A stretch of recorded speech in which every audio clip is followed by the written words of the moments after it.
Assalamualaikum warahmatullahi wabarakatuh. Sampai berjumpa kembali di channel saya, Saiful Anam and Partner. Hari ini saya akan membahas tentang bagaimana konsep sebenarnya atau seharusnya terkait dengan pengembalian terhadap dana-dana investasi bodong. Seperti yang kita ketahui bahwa pengembalian terhadap dana investasi bodong ini seperti yang dapat kita ketahui dalam putusan Pekanbaru misalnya, dia kemudian hanya mengembalikan kepada pelapor dan saksi korban.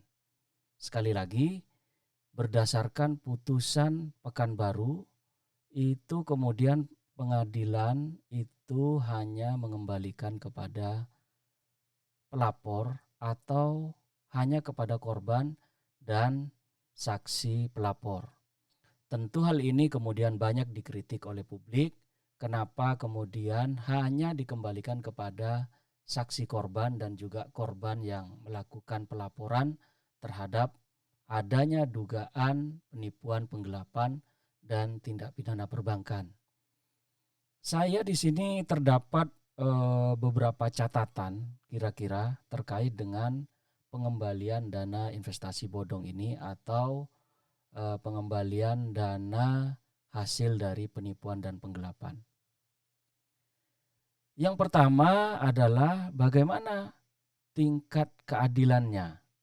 Karena tentu dana investasi bodong itu didapat atau dikumpulkan bukan hanya dari satu orang saja.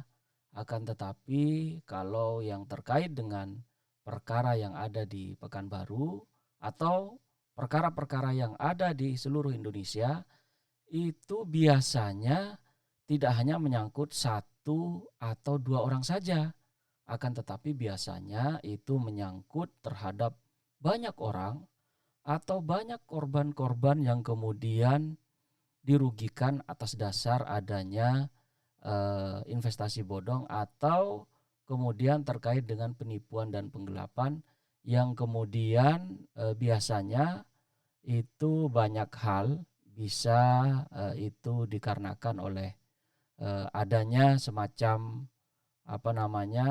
pemberian bunga atau bahkan keuntungan dari orang yang menjanjikan terhadap investasi bodong tersebut, sehingga kemudian korban tentu akan sangat dirugikan dengan hanya mengembalikan kepada beberapa korban pelapor maupun dari saksi pelapor saja. Tentu hal ini secara nurani hukum itu dapat dipertanyakan aspek keadilannya, sehingga kemudian terkait dengan kasus yang menimpa di seluruh Indonesia itu semestinya tidak hanya dikembalikan kepada saksi pelapor maupun pihak pelapor dan juga pihak yang mengadukan atau melaporkan orang-orang yang diduga melakukan penipuan, penggelapan, dan tindak pidana perbankan.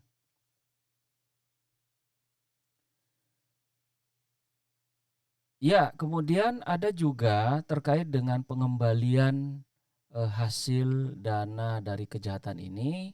Kita tahu ada kemudian yang dijadikan atau dirampas untuk negara seperti itu. Jadi seperti kasus First Travel yang kita tahu bahwa pengembalian dananya terkait dengan adanya kejahatan yang dilakukan oleh nasabah First Travel itu kemudian dirampas untuk negara.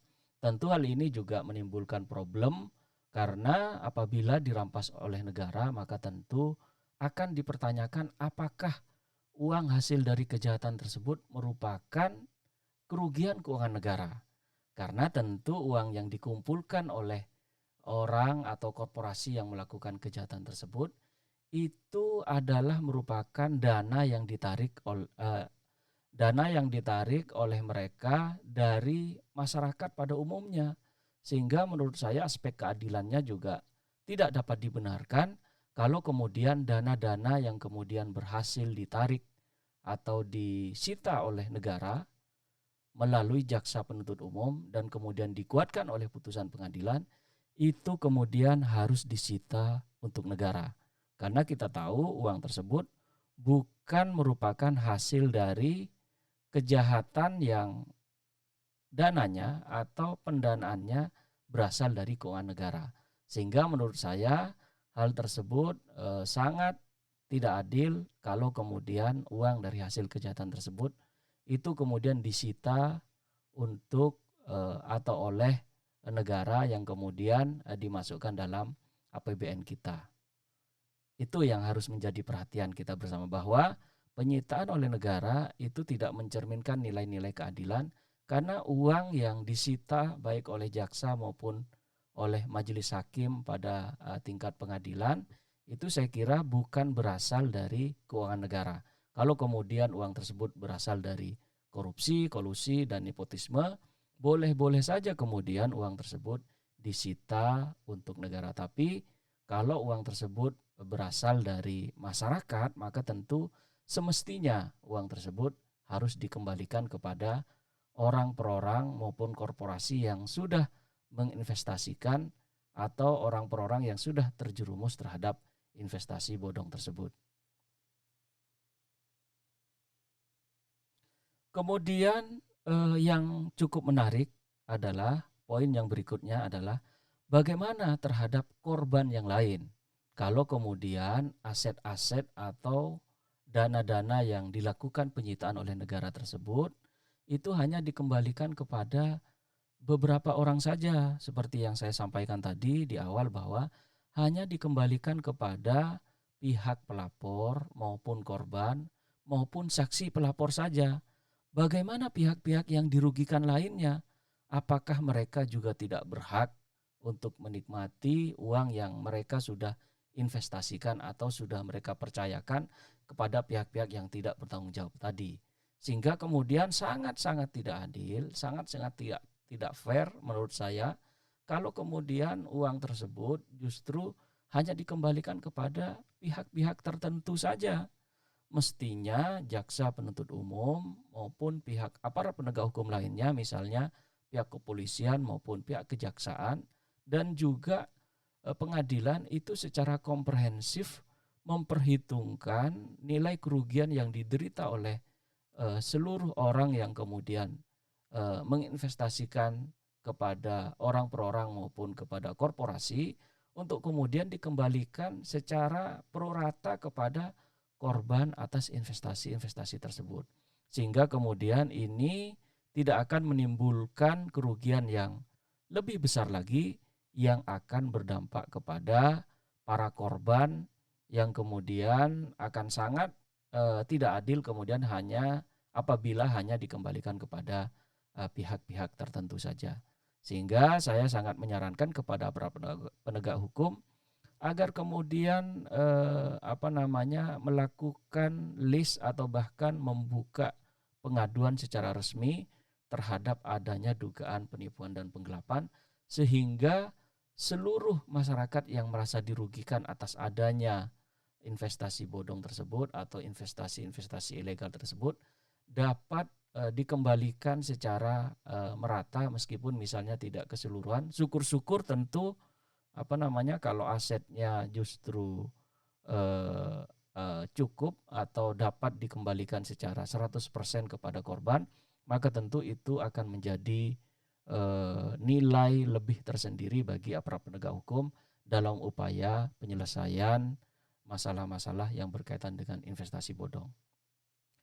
Berikutnya dalam catatan saya juga apakah investasi bodong ini aspek hukumnya pidana atau perdata? Pertanyaan berikutnya tentu banyak yang bertanya demikian. Kita tahu dalam perkara yang ada di Pekanbaru itu memadukan, saya lihat di situ analisis saya adalah memadukan antara hukum pidana dengan hukum perdata. Saya sebenarnya sangat setuju sekali ya apabila kemudian ada peristiwa pidana yang kemudian disidangkan atau pada awalnya dilakukan penyelidikan dan kemudian penyidikan, kemudian dilakukan penuntutan dan dilakukan persidangan, itu kemudian lebih mengedepankan terhadap pengembalian kepada korban. Akan tetapi justru aspek hukum pidana ini tentu dapat dikatakan bahwa ada perpaduan antara aspek pidana dan aspek perdata. Karena di situ selain menghukum terhadap terdakwa, juga kemudian memberikan kewajiban kepada terdakwa untuk mengembalikan hanya kepada pelapor atau saksi korban.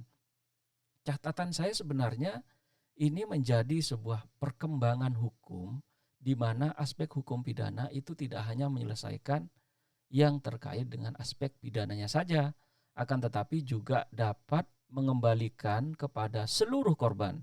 Catatan saya adalah sekali lagi kepada seluruh korban yang dirugikan atas adanya investasi bodong tersebut.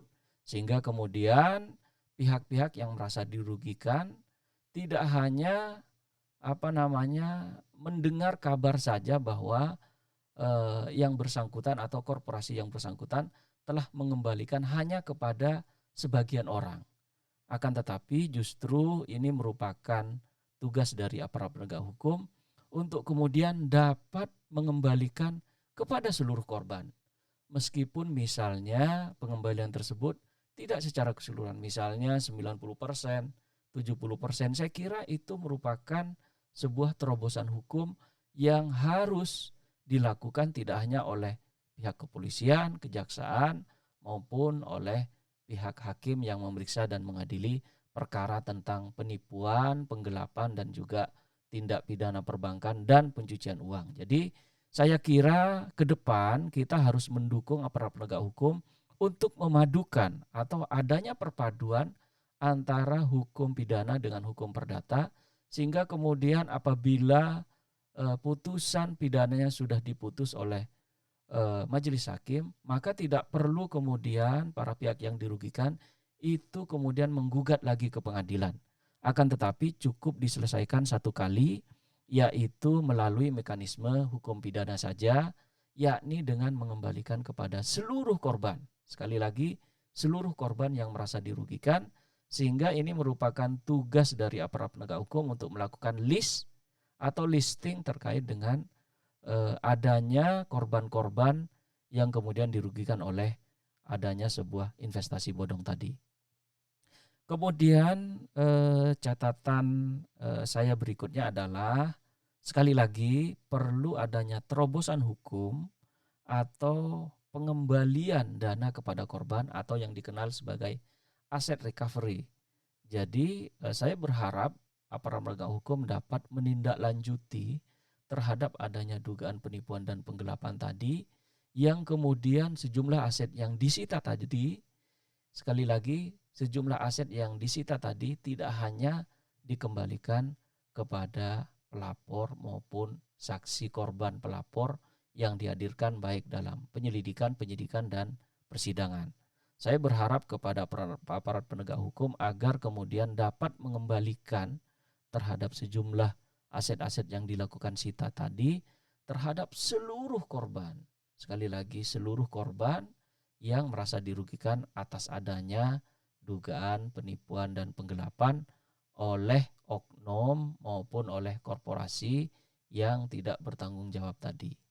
Saya kira ini terkait dengan analisis hukum saya. Semoga analisis hukum saya ini dapat bermanfaat bagi kita semua. Saya ucapkan terima kasih. Salam keadilan. Assalamualaikum warahmatullahi wabarakatuh.